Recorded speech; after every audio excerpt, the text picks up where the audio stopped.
ministrar a poderosa palavra do Senhor nesta noite de Santa Ceia. Graças a Deus, irmãos, estamos mais um mês. Hoje é o 5º mês de Santa Ceia do Senhor. É motivo de alegria, né?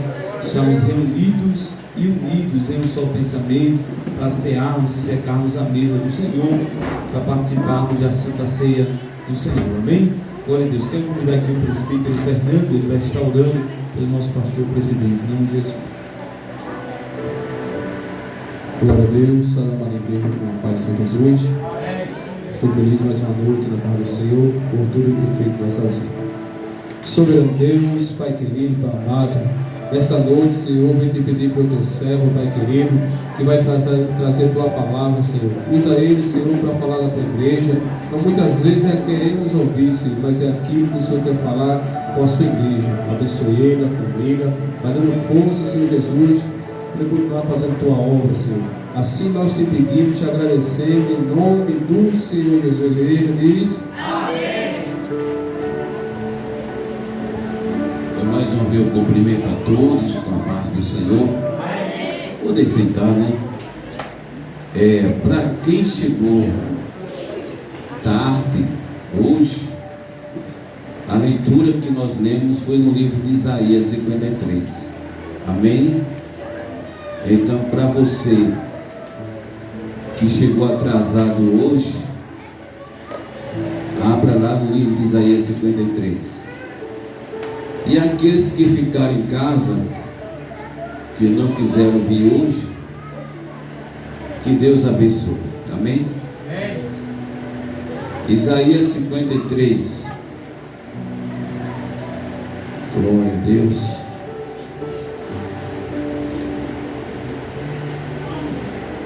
Porque para tudo nessa vida temos o horário, hora de começar, de terminar.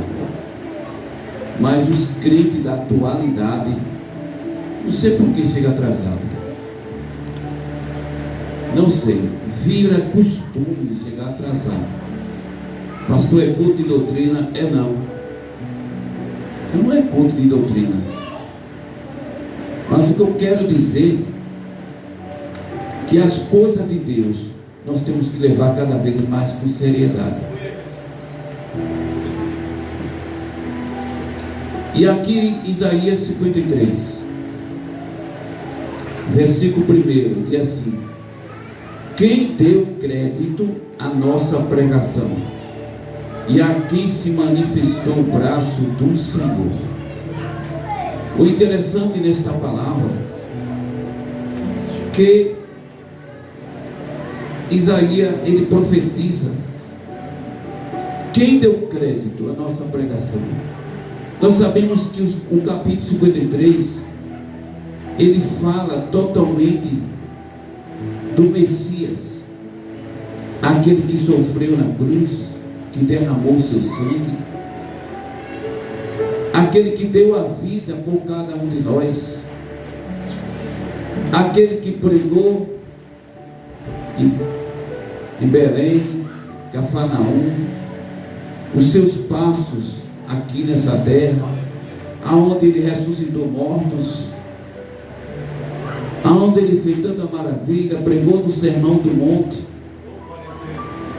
E quando a gente olha para a Bíblia, parece que eu vejo Jesus dizendo: quem foi que deu crédito à minha pregação? Quem foi que deu crédito ao meu sacrifício? Imagine Jesus agora dizendo para vocês, começando por mim: quem foi que me deu valor? Eu sofri tanto naquela cruz, carreguei aquela cruz até o Gólgota, fui apanhado, meu sangue derramou na terra. Imagine que o sangue de Abel, quando pingou na terra, Deus lá do céu disse: Caim, o que foi que tu fizeste? Porque o sangue do teu irmão Abel clama a mim desde a terra. Agora imaginamos quando o sangue de Jesus pingou na terra. Eu fico até sem palavras para dizer o que foi que Deus sentiu naquela hora, quando viu o filho dele, agora o sangue dele ali naquelas ruas de Jerusalém. Mas a pergunta é: quem foi que deu crédito a tudo isso? Gente, eu fico pensando, os crentes de hoje, os cristãos, muitas vezes a igreja inventa qualquer mentira. Eu prefiro que ninguém me dê satisfação para não pecar, porque muitas vezes as pessoas faltam. Pastor, eu faltei porque eu estava com isso, porque eu estava doente. É bom que você fique doente mesmo, para deixar de ser mentiroso, porque você não está dando crédito ao sacrifício de Jesus. Pastor, eu não vou não porque eu estou com problema nos rins, eu estou com problema. É bom que você tenha mesmo esse problema. Cuidado, a nossa palavra, muitas vezes quando nós falamos algo, acontece. Eu sei que nem todos aqui tomam a Santa Ceia, mas por reverência, escute só, por reverência ao que ele fez naquela cruz, eu vou para o culto de Santa Ceia. Mas tem gente que aproveita a oportunidade: eu não tomo Santa Ceia, eu não vou para a igreja hoje. Tá certo. Quando acabar, quer cear lá no Reino da Glória. Eu não entendo a coisa dessa. Entenda só, pessoal, isso aqui não é desabafo não, gente. Sabe o que é isso aí? É uma correção de amor. Porque Jesus, ele pergunta: quem foi, quem me deu crédito? Porque muitas vezes quando nós fazemos um culto de campanha, ou chamamos algum pregador, um grande pregador, não, que não existe grande pregador, existe uma grande mensagem. Não conheço o pregador: a fulana vai pregar, vai ser bênção. Ele não é nada, que o grande aqui é Deus. Vamos deixar dessa idolatria, porque muitas vezes, fulano quer pregar, ali é fogo, viu? Ali o fogo desce. Mentira, rapaz. A tua fé está no homem, porque o que ele vai falar é o que está escrito na Bíblia. Ora, se é que vai falar o que está escrito na Bíblia, porque nesses últimos tempos a gente vemos muitos pregadores que não pregam nada da Bíblia, pregam de si mesmo. Mas isso é outra história. Porque foi subindo como renovo perante ele, e como raiz de uma terra seca, não tinha parecer nem formosura, e olhando nós para ele, nenhuma beleza vimos, para que o desejássemos. Era desprezado, o mais indigno entre os homens, homem de dores, experimentado nos trabalhos, e como um de quem os homens escondiam o rosto, era desprezado, e não fizemos dele caso algum. Observa o versículo 3, que inicia dizendo: era desprezado, e termina o versículo ainda de número 3, era desprezado. Imagine que essa mesma palavra está dentro de um mesmo versículo. Pastor, eu não vou para a igreja porque ninguém está ligando para mim. Você não está sendo desprezado da forma que Cristo foi.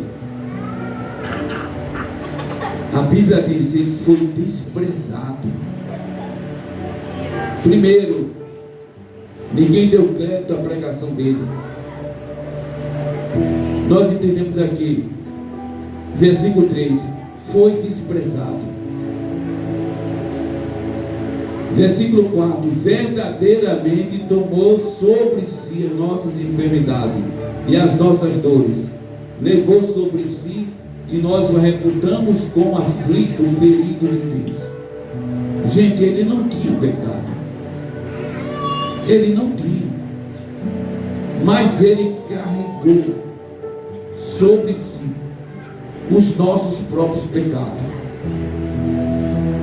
Aquela cruz não era para ele, não. A cruz era maldita. A cruz, aquele madeiro que estava lá, quando a pessoa era sentenciado para morrer em morte de cruz, é porque ele era um elemento perigoso. Era uma coisa, quem morria na cruz ali era amaldiçoado mesmo, porque a cruz era maldita. Jesus não era isso. Jesus não merecia estar naquela cruz. Aí eu pergunto para vocês que ficaram em casa, os cristãos da atualidade, Jesus está merecendo isso? É um culto de Santa Ceia, eu não vou não, vou ficar em casa porque é um Santa Ceia. Também não vai ser ao lado de Jesus não. Gente, a coisa está ficando cada vez mais séria. Você imaginou se hoje fosse a última ceia aqui na terra? Eu me lembro que no 87, por aí,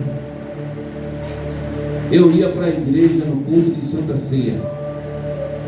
Eu não era batizado, porém eu sabia que só podia cear quem fosse batizado. Mas eu ia para o culto de Santa Ceia. Eu não tomava Santa Ceia, mas eu tinha um desejo no coração de tomar Santa Ceia. Mas eu pergunto hoje, você tem desejo de tomar Santa Ceia? E por que não valoriza? Não dá credibilidade ao sofrimento de Jesus. É difícil ele pegar uma cruz, suportar, pegar as enfermidades que não eram dele, os nossos pecados, levou, foi desprezado, foi maltratado, e ninguém queria saber mais. Colocar Jesus no vale do esquecimento. Versículo 5: mas ele foi ferido pelas nossas transgressões e moído pelas nossas iniquidades. O castigo que nos traz a paz estava sobre ele, e pelas suas pisaduras fomos sarados. Agora veja a nossa situação. Todos nós andamos desgarrados como ovelhas, cada um se desviava pelo seu caminho, mas o Senhor fez cair sobre ele a iniquidade de todos nós. Escute só, pessoal, como era a nossa vida. Nós éramos desgarrados como ovelha, sem pastor. A gente não tinha uma direção certa. A gente não sabia nem por onde ia. A gente não tinha entendimento nenhum. Aquele louvor que diz, hein? Eu era um pecador, andava sem Jesus. Eu não tinha esperança. Não tinha esperança, não tinha a sua luz. A gente era assim um pecador. Mas Jesus, através do seu sangue, fez isso. Aleluia. Imaginemos pela fé. Jesus, ele não foi obrigado a sofrer por nós, não. Escute só. Mas se ele sofreu, foi por causa do seu amor. O amor de Jesus nos constrange, nos diz a palavra. Se a gente começar a pensar, o que ele sofreu naquela cruz foi por nós, porque foi o amor dele por nós. E hoje, quem é que quer sofrer pelo outro? Jesus se colocou naquele lugar de sofrimento. Agora veja só o que é que diz aqui: o castigo que nos traz a paz estava sobre ele, enquanto que ele estava sendo castigado, sofrendo um sangue derramado. Enquanto que ele estava ali, o castigo que ele estava levando, ele estava trazendo para a igreja de Cristo a paz. Se hoje nós temos paz em Deus, não vamos esquecer, é porque um dia ele sofreu por nós. Não podemos esquecer que o castigo que estava sobre ele fez que a gente tivéssemos paz. Ele foi oprimido, mas não abriu a boca. Como um cordeiro foi levado ao matadouro, e como ovelha muda perante os seus tosqueadores, ele não abriu a boca. Versículo 7, encontramos duas palavras: ele não abriu a boca, logo no começo, e no final de ele não abriu a boca. Por duas vezes Isaías fala isso. Ele não abriu a boca, porque o propósito de Jesus era para que hoje nós estivéssemos todos nós aqui juntos. Jesus não abriu a boca. Ele preferiu sofrer, passar humilhação, ser desprezado, mas ele não abriu a boca. Ele permaneceu calado. Agora, quando Isaías fala, quem deu crédito à nossa pregação, aí fica no nosso pensamento. Porque imaginamos só, como diz o escritor dos Hebreus, aquela pessoa que não valoriza o que Jesus fez naquela cruz, aquela pessoa que não leva em consideração o que Cristo sofreu, é a mesma coisa de você pegar Jesus de novo e colocar lá na cruz. Tem hora que eu fico imaginando, é que hoje, em pleno século XXI, alguns aí imitam Jesus e faz um show para aquele lado do sertão. As BR, as pistas ficam lotadas de gente, para ver muitas vezes um homem nem compromisso tem com Deus, mas porque está imitando Jesus, aí dá aquele, até o trânsito ali fica interditado, tanta da gente para ver um homem que está imitando Jesus. Gente, vamos entender uma coisa: Jesus, nós acreditamos nele é pelos olhos da fé. Se você crê em Jesus, a Bíblia diz: aquele que crê no Filho também crê no Pai. Então quem crê em Jesus crê em Deus. E a forma que nós temos que acreditar em Jesus é justamente pela fé, através da sua palavra. Não é vendo um homem qualquer pendurado em uma cruz que a pessoa vai lá, se emociona, vê aquele cenáculo. Não tem nada a ver, não. O que tem a ver é quando você entra na sua casa, fecha o teu quarto, ora a teu Pai, ora a Deus, pede a Jesus. Ele está vivo. Aleluia. Jesus está vivo, gente. Aquela cruz pesada, aquela sepultura que botaram ele, aquele sepulcro, aquela pedra removida, não foi nada para Jesus, não. Quando procuraram ele, o anjo disse: Ele não está mais aqui, Ele já ressuscitou, Ele está vivo. No começo, quando Isaías começa a dizer quem deu crédito à nossa pregação, ele faz essa palavra, ele faz essa interrogação, mas se você der crédito, ele continua sendo Deus. E se você não der crédito a Jesus, ele permanece sendo Deus. Quando essas palavras não está menosprezando o que Jesus fez na terra, não. Essa palavra é você que está se menosprezando, porque você sem Deus é nada. Coloque isso na sua mente: você sem Deus é nada.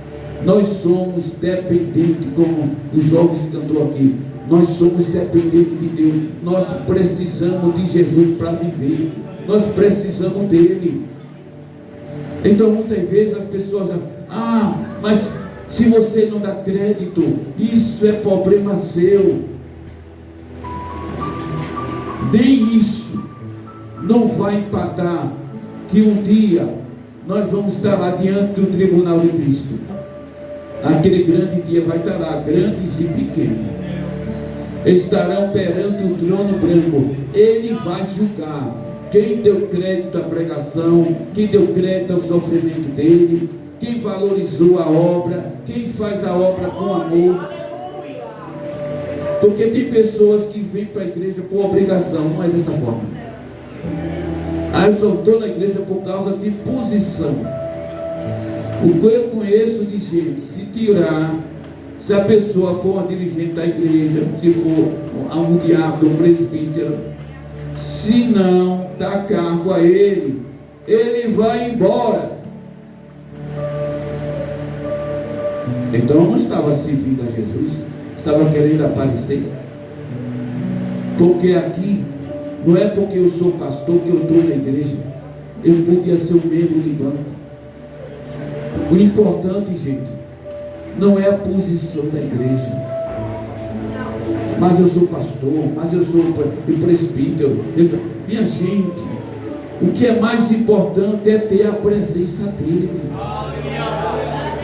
Posição eclesiástica não leva ninguém ao céu, não. O que leva é se você mesmo se arrepende de todo o coração, se você está ali fazendo a obra de Deus com amor. A cada dia que se passa, eu estou vendo que a igreja do Senhor está ficando mais fria, mais lenta. Sabe por quê? Porque a palavra de Deus, ela está saindo de circulação de muitos altares, para dar a vez, a oportunidade para aquelas pessoas que chegam na igreja, não sabem de nada do que está falando e tomam a profecia de todo jeito, é palavra de bênção para todo mundo. O pessoal, é Jesus puro. E a palavra dele, gente, está onde? Mas vamos terminar. Ele foi oprimido, mas não abriu a sua boca. Como cordeiro foi levado ao matador, e como ovelha muda perante os seus tosqueadores, ele não abriu a boca.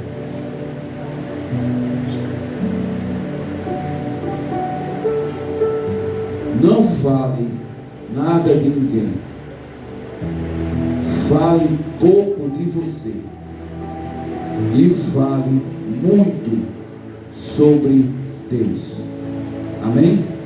Que Deus abençoe. É verdadeira, por isso espera.